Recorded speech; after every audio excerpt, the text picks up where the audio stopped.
본문의 말씀을 가지고 껍데기를 벗어야 한다라고 하는 제목으로 말씀을 나누려고 합니다. 이제는 본래의 모습을 보여줘야만 하는 그때를 만났습니다. 신앙도 마찬가지예요. 너무나 많이 이런 마스크는 아니라 할지라도 외식과 형식, 뭔가를 통해서 우리를 겉모습을 만들고 치장해 놓고 위장해 놓은 것 같은 그런 상황 속에서 나의 본래의 모습들이 드러나지 않다가 어느 순간에 내 모습을 벗겨냈을 때 내 모습은 어쩔까 하는 거죠. 이 모습을 갖다가 예수님은 서기관들과 바리새인들을 빗대어 교훈하면서 우리에게 지금 말씀하고 있는 것입니다. 이 사람들은 약 바벨론 포로 이후에 400년 동안이라고 하는 시간 동안을 종교적인 지도자들로 살아가면서 사람들에게 많은 좋은 것들을 보여줍니다. 율법을 지키는 모습들, 그리고 가르치는 모습들, 그리고 때로는 법적인 문제를 해결해 주는 모습들, 그리고 안으로 들어가 봐도 11조 잘하고 구제 잘하고 기도 많이 하는 사람들, 그리고 뭔가 대화를 하면 아는 것도 많고 지식이 많은 그런 사람들, 그렇기 때문에 사회적으로 존중을 받고 칭찬을 받는 그 사람들이었어요. 그런데 예수님이 이렇게 칭찬받을 만하고 존경받을 만한 사람인데 아주 혹독하게 책망을 하십니다. 그 책망이 뭐냐면 따라합시다. 화 있을진저.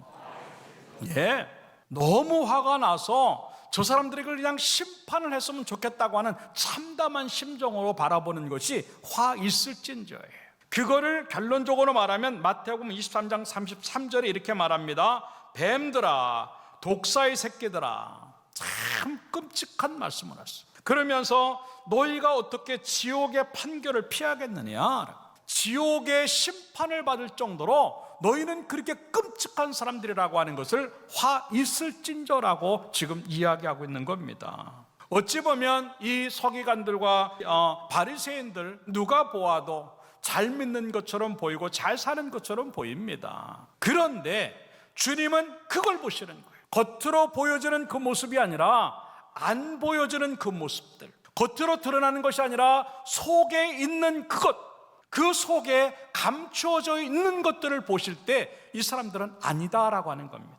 마스크를 벗어야 될 이 때를 만나면서 내 겉모습은, 껍데기는 계속 벗겨져야만 하고 그럴 때마다 괜찮은 모습이 나야만 하는 것이 진정한 의미의 신앙인이고 믿는 자다운 것이라고 하는 것들을 생각을 하면서 오늘부터 다시 그런 것들을 만들어 나가는 여러분의 모습들이 만들어지기를 주님의 이름으로 축원합니다.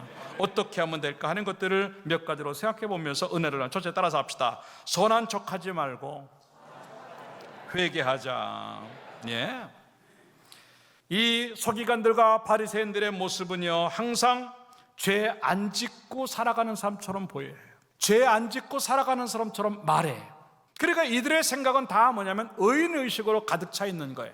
이 정도면 괜찮겠지, 누가 봐도 이 모양 정도면 충분하겠지라고 하는 그 모습입니다. 그러니까 이들은 회개할 이유도 없는 것이고 자기의 삶을 바꾼다고 하는 생각도 안 하고 살아가는 이 사람들의 모습이에요. 그러나 과연 그럴까 하는 거죠.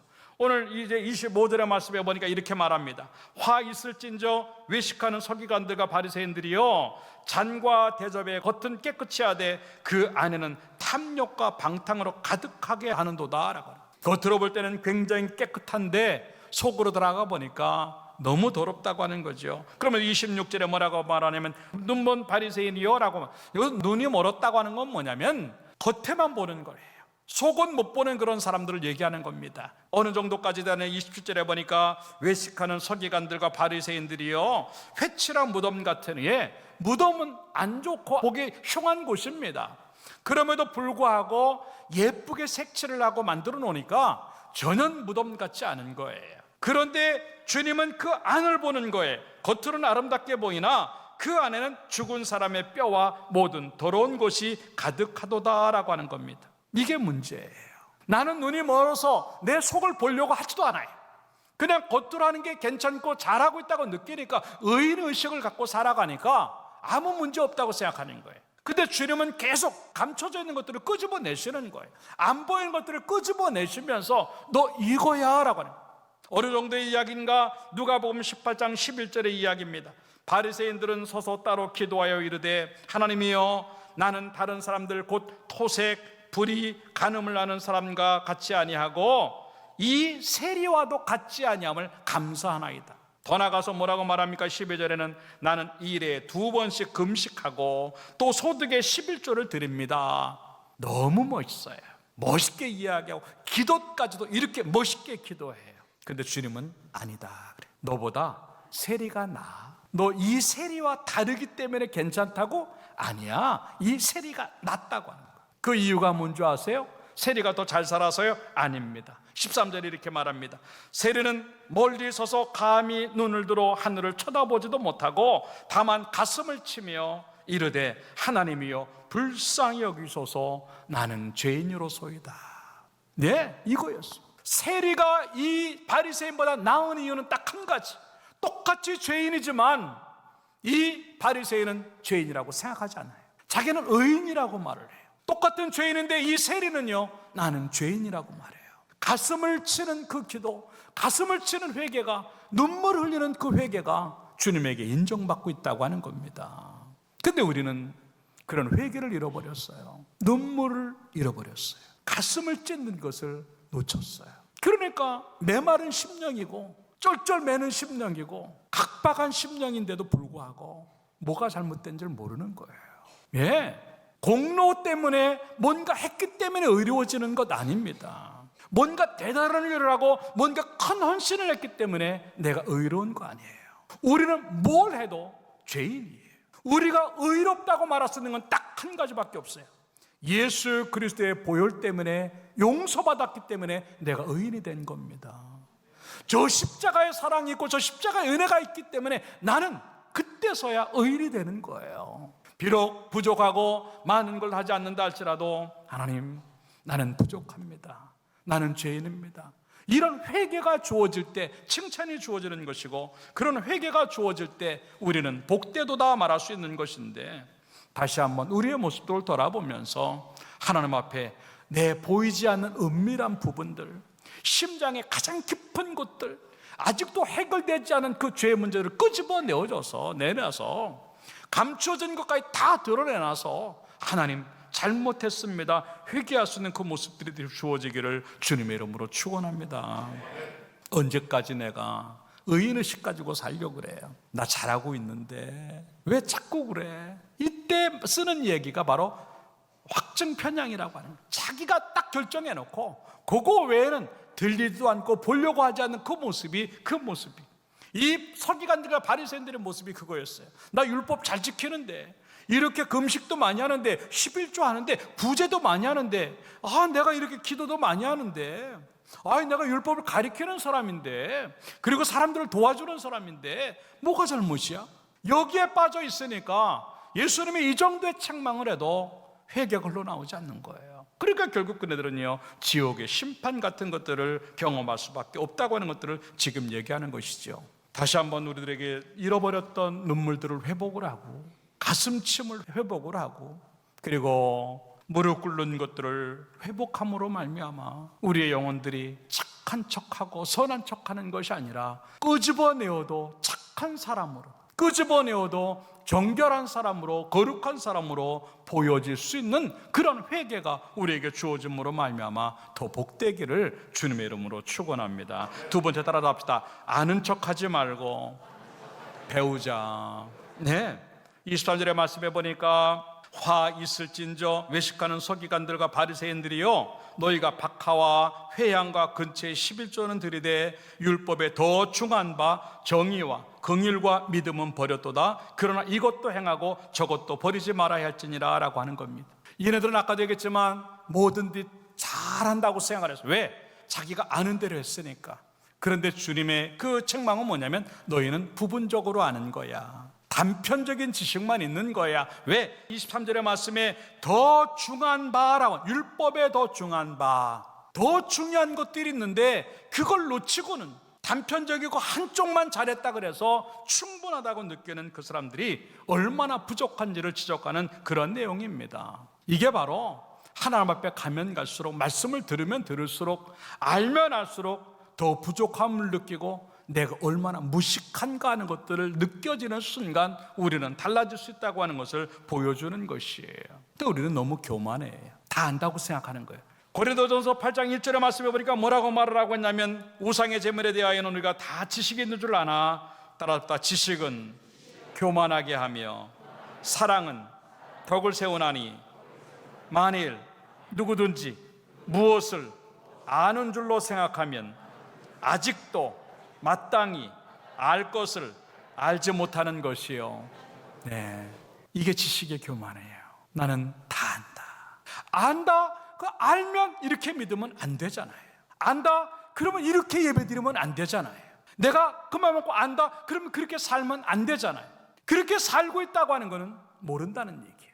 그렇게 예배하고 있다고 하는 건 모른다는 겁니다. 그렇게 사역하고 있다면 모른다는 얘기입니다. 그러니까 주님이 그걸 지금 지적하시고 책망하시는 거예요.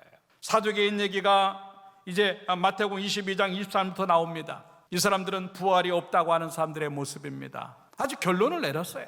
그게 지식이에요. 그런데 주님은 계속 부활 얘기를 해요. 그러니까 도저히 이 얘기를 못 받아들이는 이 사두개인들이 부활이 없는데 왜 자꾸 부활 얘기합니까? 이거 한번 대답해 보세요. 예수님한테 질문을 해요. 예수님, 7명의 형제가 살고 있었어요. 근데 큰형이 결혼을 했어요. 근데 얼마 있다가 큰형이 죽었어요. 유대인의 법에 따르면 둘째가 이제 형수하고 결혼을 해야 돼요. 근데 얼마 있다가 또 죽었어요. 셋째가 또 형수하고 결혼했는데 또 죽었어요. 그렇게 해가지고 7명의 형제들이 이 한 여자랑 결혼했는데 다 죽었고 이 여자는 혼자 남았어요. 근데 7명의 남자가 형제가 천국 가고 한 명의 아내가 천국 갔어요. 천국 갔는데 누가 이 아내의 남편입니까? 이 아내는 누구의 아내가 돼야 됩니까? 이렇게 물어봤어요.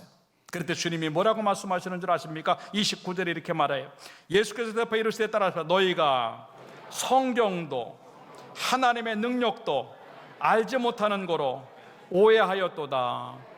그러면서 30절에 뭐라고 말하는 따라합시다. 부활 때에는 장가도 아니 가고 시집도 아니 가고 하늘에 있는 천사들과 같으니라. 네, 부활의 몸으로 천국 가기 때문에 누구의 아내도 누구의 남편도 아니라는, 그러니까 성경도 모르고 하나님의 능력도 모르기 때문에 오해했다는 얘기. 지식에 교만이 없기를 주님의 이름으로 축원합니다. 진정한 지식은 겸손이에요. 그렇기 때문에 진정한 알은 행동하는 것이고, 진정한 지식은 움직이는 것이고, 진정한 지식은 제대로 믿는 것이라고 하는 것을 우리에게 보여주는 그런 이야기들이지요. 마태복음 25장 7절에부터 보면 뭐라고 말씀하자면 또다시 외식하는 자들아 라고 말을 하면서 8절에 이 백성 입술로는 나를 공경하되 마음은 내게서 멀도다. 이유가 뭐냐면 9절에 따라서 사람의 계명으로, 네, 사람의 계명으로 받기 때문에 그래요. 지식만 들어가고 사람의 말만 들어가기 때문에 하나님의 말씀이 존재하지 않아요. 그렇기 때문에 하나님의 말씀이 들어가는 것은 지식이 들어가고 정보가 들어가는 것이 아니라 진리가 들어가는 것인 줄로 믿습니다. 그러니까 이 사람들을 향해서 뭐라고 말하는 10절에 듣고 깨달으라고 얘기를 하는 거예요.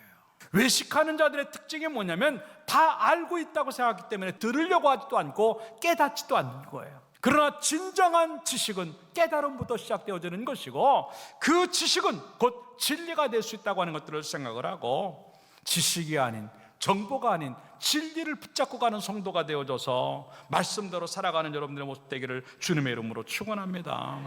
사람의 말을 따라서 예수 믿지 마세요. 하나님의 말씀 따라서 예수 믿어야 진정한 신앙이 되는 줄 알고, 그 모습 만들어서 책망이 아닌 또 칭찬을 듣고 화가 아닌 복을 누리는 여러분의 모습들 만들어지기를 주님의 이름으로 축원합니다.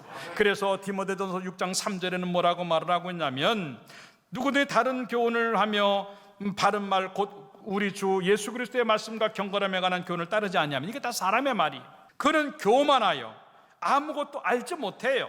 이런 사람들은 항상 뭐라냐면 결론과 언쟁을 좋아해요. 자꾸 따져요.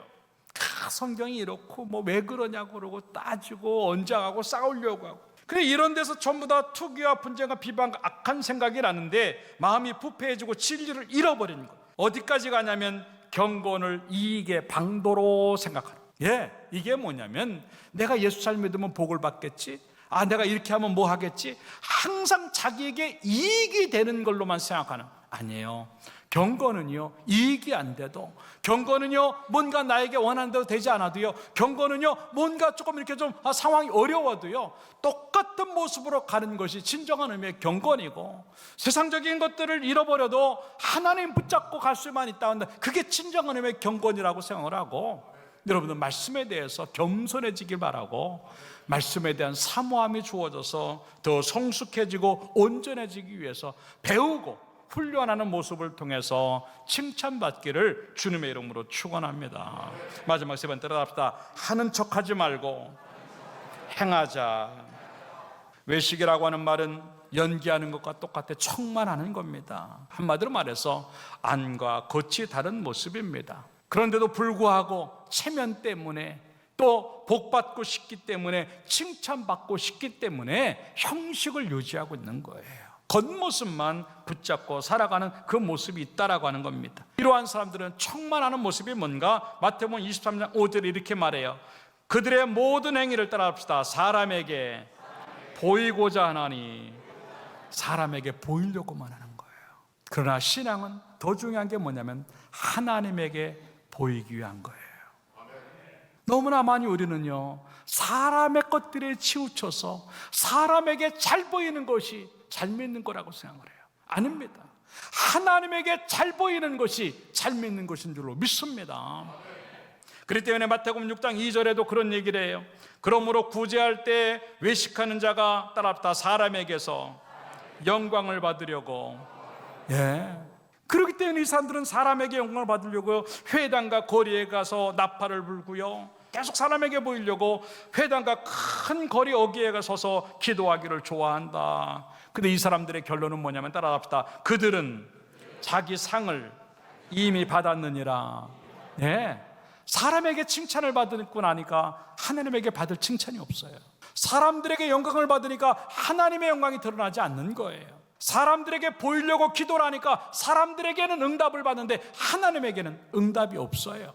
사람들에게 보이려고 하니까 사람들의 박수는 있기 때문에 그 상을 다 받았는데 하나님으로부터 와야 될 그 상은 잃어버리는 거예요.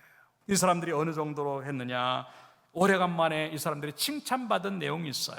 마태복음 23장 23절 이렇게 말합니다. 화 있을진저 외식하는 서기관들과 바리새인들이여 라고 말을 해놓고는요, 주님이 칭찬을 하세요. 너희가 박하와 회양과 근처에 11조는 들이대 잘했다는 거예요. 그거 잘했어. 여기서 이제 박하와 회양과 근처의 이 모양은 뭐냐면 나물이에요. 나물에도 11조를 드려요. 그리고 양념에서도 11조를 띄어요. 조미료에서도 11조를 띄어요. 얼마나 철저한 이 사람들인지 몰라요. 그래서 너희의 의가 바리새인들과 서기관들을 따라가지 않으면 천국에 들어가지 못한다고 말씀하실 정도로 엄청나게 잘했어요. 거기까지는 좋았어요. 근데 문제는 뭐냐면 더 중요한 것, 더 중요하다고 하는 것이 뭐 11조 들어는 것보다 낫다는 것이 아니라 놓치면 안 되는 것이 있는데 정의와 긍휼과 믿음은 버렸다라고 말을 하고 있습니다. 곧 하나님에게는 잘했는데 사람에게 행해야 될 것들을 놓치는, 24절에 이어서 그 얘기를 뭐라고 말을 하고 있냐면 맹인된 인도자, 아까 눈먼 바리새인이여 라고 말하는 것과 똑같이 맹인된, 안을 못 보는 사람들을 얘기하는데 하루살이는 걸러내고 낙타는 삼키는도다. 이게 뭔 말입니까? 잘못하고 있는 건데 마가복음 12장 40절에 이렇게 말해요. 그들은 과부의 가산을 삼키며 라고 하는 거예요. 하나님에게는 11조를 철저하게 지키고 하나님 앞에 드릴 것들은 이제 하루살이 같은 작은 거를 다 걸러내서 온전한 것들을 드리려고 하는데 오히려 약한 사람들에게 해야 될 것들을 놓치면서 그 사람들 것들을 삼키고 있다는, 이게 뭐냐면 내가 11조를 드렸어요. 내 경제적인 상황이 어려워 11조를 드릴 만큼 이제 빠졌어요. 그러면 난 이 11조를 채우기 위해서 어려운 사람들 것을 뺏어오는 거예요. 이게 낙타를 삼키는 거예요. 내가 하나님 앞에 헌금을 드렸어요. 그 헌금 드린 만큼 빠진 그 경제적인 상황을 가부와 고아에게 뺏어서, 약자에게 그걸 뺏어가지고 내 것을 만들고 있단 말입니다. 이건 아니라고 하는 거죠. 이건 정의도 아니고 긍휼도 아니고 믿음도 아니라고 하는 거예요. 이걸 놓친 거예요. 그 이유가 뭐냐면 누가복음 16장 14절에 이렇게 말을 해요. 따라합시다. 바리새인들은 돈을 좋아하는 자들이라. 다시 말해서 이 말은 자기네들이 하나님 앞에 11조를 하고 헌신을 하는 것도 하나님을 사랑하는 마음으로 하는 게 아니에요. 복 받으려고, 그리고 복을 못 받는다 할지라도 하나님 앞에 드리는 것만큼 사람들에게 갈취해오면 된다고 하는 생각에 놓여져 있으니까 돈을 좋아하는 사람들이, 여러분 돈을 좋아하지 말고 하나님을 좋아하길 바랍니다. 그럴 때 우리는 온전한 믿음으로 가는 거예요. 조금 부족해도 조금 모자라도 있는 그대로 십자가 앞으로 가면 주께서 우리를 받으시는 줄로 믿고, 척하는 신앙이 아니라 없어도 그냥 있는 그대로 정직하게 행할 수 있는 우리의 믿음되어서 인정받기를 주님의 이름으로 축원합니다. 하나님을 속이지 마세요. 하나님은 중심을 보시는 하나님이에요. 사람들은 외모를 본다 말을, 사무엘상 16장 7절에 그렇게 말을 해요. 내가 보는 것은 사람과 같지 아니하니 사람은 외모를 보거니와 나 여호와는 중심을 보느니라 라고 하는 겁니다. 하나님 보시는 것, 그거면 충분할 줄로 믿습니다. 따라서 합시다. 그래도 예수는 잘 믿자. 믿습니까? 그게 하는 거예요. 하는 척하지 않아도 괜찮아요. 있는 그대로 솔직하게 내 중심을 가지고 하나님 앞에 나가면 그게 복될 줄로 믿습니다. 결론적으로 말씀을 드립니다. 이제 우리는 코로나19가 정리되어지고 하면서 마스크를 벗어야 될 때가 되었습니다. 마찬가지로 우리 신앙도 어쩌면 지금 우리의 껍데기를 벗어내야 될 때가 된지도 모른다 하는 겁니다. 마태복음 23장 3절에 이렇게 말합니다. 그러므로 무엇이든지 그들이 말하는 바는 행하고 지키되, 바리새인들이 하는 거예요. 서기관들이 말하는 거 지키라는 거예요. 왜? 하나님의 말씀이기 때문에. 그러나 그들이 하는 행위는 본받지 말라. 왜? 따라합시다. 그들은 말만 하고 행하지 아니하며, 말도 하고 행할 줄 아는 우리의 모습들여서 말씀을 듣고 그 들은 대로 그대로 살고, 그것 때문에 또 우리는 칭찬받는 사람이 되어서 정직한 영으로 하나님을 만나는 우리의 모습 되기를 주님의 이름으로 축원합니다.